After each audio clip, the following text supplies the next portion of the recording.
This time last week, we uploaded a video on 7 footballers too good for their clubs. We said that if the demand was there for a part 2, then we'd make it happen. And it was, so that's what this is. Once again, we mean no disrespect to any of the clubs who feature here. It's just a consequence of the footballing food chain of the 21st century that sees talent dispersed so narrowly to the top clubs. Also, as with last time, for those of you who haven't watched part 1, there'll be no silly inclusions like David De Gea at Manchester United or even Eden Hazard at Chelsea. Here are our 7 footballers who are too good for their clubs. Part 2. Neal Maupay, Brentford. From James Tarkowski to Andre Gray, Brentford have had a few of their star players leave the club and go on to bigger and better things elsewhere in recent years. With all due respect to the Bees, Neal Maupay could well be another man who falls into that category. Aged only 22, Maupay tops the Championship scoring charts for the division's 15th place side right now, with a mightily impressive 12 goals to his name already. The youngster has earned rave reviews in France's youth teams for a number of years now, and he racked up more than 50 appearances in the country's top flight with Nice and Saint Etienne. With much of his early promise threatening to peter out, Maupay has been outstanding since signing for Brentford. A really well-rounded footballer, Maupay has decent feet, he can hold the ball up, spot a pass, and as this season has shown, he can score plenty of goals. In addition to his 12 goals so far this season, which is just one shy of his entire tally last season already, Maupay has 6 assists to his name, which is the joint most in the league. He's clearly a talent, and he could easily command silly money come the summer if he continues his current form through until May. Benjamin Pavard, Stuttgart. A World Cup winner having lifted international football's most prestigious trophy over the summer, Benjamin Pavard scored the goal of the tournament, with a delightful long-range strike against Argentina. Although that strike was the most memorable moment of Pavard's tournament, it certainly isn't symptomatic of his usual game. He had only scored 2 goals in his entire career prior to that, and was largely thought to be preferred by Didier Deschamps over Djibril Sidibe due to the solidity his more defence-minded approach ought to bring. He played as a right-back in Russia, but plays predominantly at centre-back for his club side Stuttgart, who currently find themselves in last place in the Bundesliga. A solid, alert, and versatile defender who is only 22 years old, it's little wonder that some are questioning whether the Frenchman ought to be with the German strugglers. Bayern Munich have been heavily linked, but Pavard denies the rumours, and has suggested that he will leave Germany next summer. Sebastian Haller, Frankfurt. Making it 3 Frenchmen in a row and 2 consecutive Frenchmen who play their club football in the Bundesliga is 24-year-old striker Sebastian Haller. Now, we have to be careful here, because Eintracht Frankfurt are a very good team right now, and one could question why Sebastian Haller would want to leave when he is part of such a vibrant and talented front 3 right now. Well, this isn't a list of 7 players who should leave their clubs, but rather 7 who are possibly too good for their clubs. World Cup finalist Ante Rebic is another who could have featured here, but of the Frankfurt duo, we think Haller is the more refined. A prolific scorer for his country's under-21 side a few years ago, the 24-year-old is yet to win a full international cap. He won't have to wait long for one to arrive if he maintains his current form though, currently second in the Bundesliga scoring charts to his teammate Luka Jovic.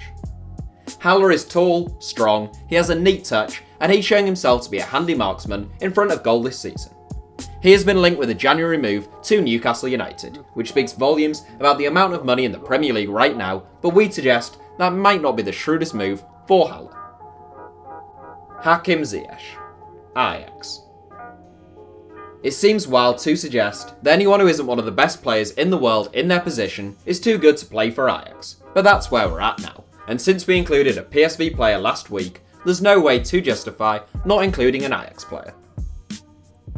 Hakim Ziyech is a player who we've been droning on about for a while now, but he just keeps getting better and better. He has topped the Eredivisie's assist charts for 3 of the last 4 seasons, which is testament to his vision and passing, but he's also a regular scorer for the club now, particularly from dead ball situations. Cool, calm and classy on the ball, whilst being highly productive in the opposition's half, the Moroccan international was named as the Dutch Footballer of the Year last season, and history shows that the player who picks up that accolade rarely sticks around for long. Jack Butland, Stoke City.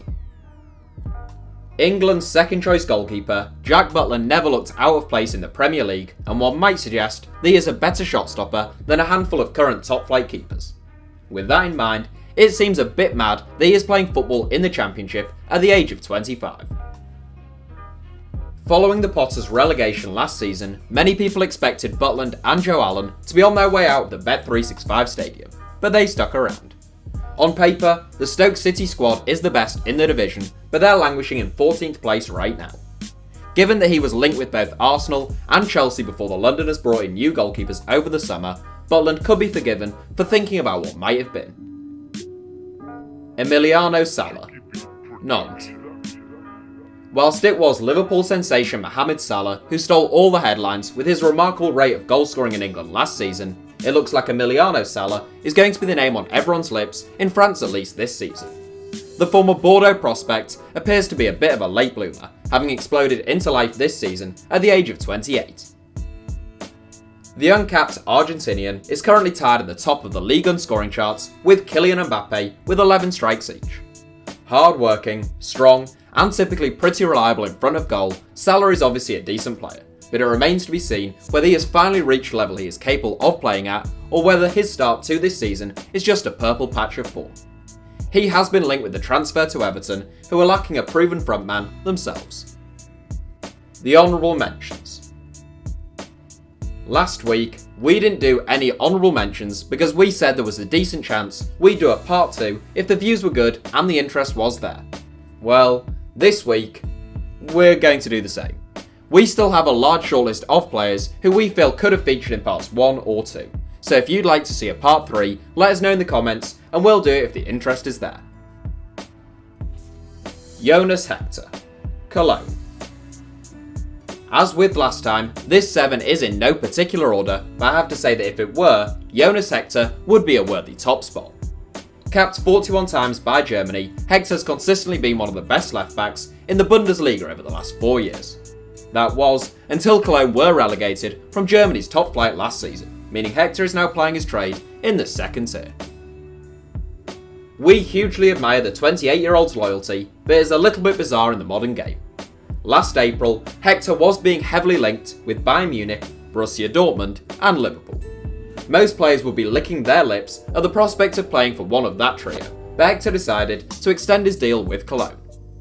Hector has stated that he is happy in the city and with the club, and thus sees no reason to move on. A real grafter, it is a mark of Hector's qualities that Joachim Löw has stuck by him, and he has won 7 additional caps for the national team in 2018, despite playing at a lower standard than that of his teammates. So that's it for our 7. Thanks for watching, give us a like if you enjoyed the video, and as always, make sure to subscribe and turn on notifications for HITC Sevens if you're a fan of the channel. Also, I'd just like to add in a thank you to all of you since we recently hit the 100,000 subscribers mark. As promised, I've done a video on the 100 greatest footballers of all time, which almost killed me, and we're going to upload that on Saturday morning. For the first time, the video is going to be uploaded as a premiere, which apparently means you'll get some kind of preview and the chance to sign up to watch it live when it's first broadcast and a few other things. We'll see how it goes anyway, and if you like it, I'm sure we'll do more of them. It's pretty long, by the way, and I mean like 50 minutes long. Anyhow, thanks for watching, have a great day, and thanks again.